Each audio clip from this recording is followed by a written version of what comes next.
That's the reason that it keeps a lot of Australian managers out of resource companies traditionally, because if you talk about whether they've got a moat or whether they've got any kind of defensible part of their business, that's always challenging because they're a commodity company. Theoretically, anyone else could set up a mine and go into their area.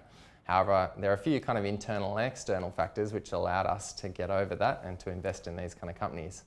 Some of the external factors is that China, with its kind of trade war with the US at the moment, is under a bit of pressure. And traditionally the way that China has, and it's continued to do it over the last year, the way it tries to stimulate itself out of that pressure that it's got, economic pressure, is that it's going to invest in infrastructure. And when they invest in infrastructure, that means they're creating more steel, and steel requires iron ore, and usually that comes from Australia and Brazil. When you think about it, actually, if you expect China to be under further pressure going forward, you'd expect that stimulus to increase further. And so it actually makes you think that investing in iron ore companies is actually fairly defensive at the moment, in that the more pressure the world comes under, the more China stimulates, and therefore the more that holds up the iron ore price. If you look in the case of BHP, it paid out about 13%, or this gross yield over the last 12 months has been about 13%, including the franking credits.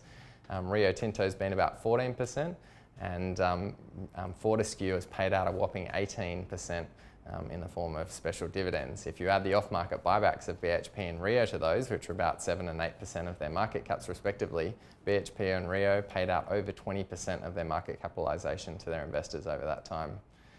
And we really think that's the kind of best time to be invested in mining companies, is when they're paying out those dividends to investors. If you look purely in dollar terms, BHP received about had an operating cash flow of about $25 billion in FY19, received another $15 billion from the sale of their US shale oil assets, and they returned $24 billion to investors, which was over 20% of their market capitalisation. We don't expect their yields to be as high as they were last year. We're not expecting a 20% payback this year, but we do expect yields around 8 to 9% for the iron ore miners going forward. We think the market is kind of expecting the iron ore price to go back significantly, and you can see that in the valuation of the iron ore companies. So a traditional kind of philosophy that we're going to disagree with at the moment is that you buy miners when they're expensive and sell them when they're cheap. And the idea there is that if their earnings are low but their price is high, everyone in the market is expecting the prices of their underlying commodities to go up, so you buy them when they're expensive.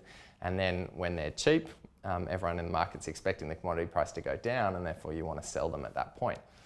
But at this point, we think the market is expecting the iron ore price to go down significantly.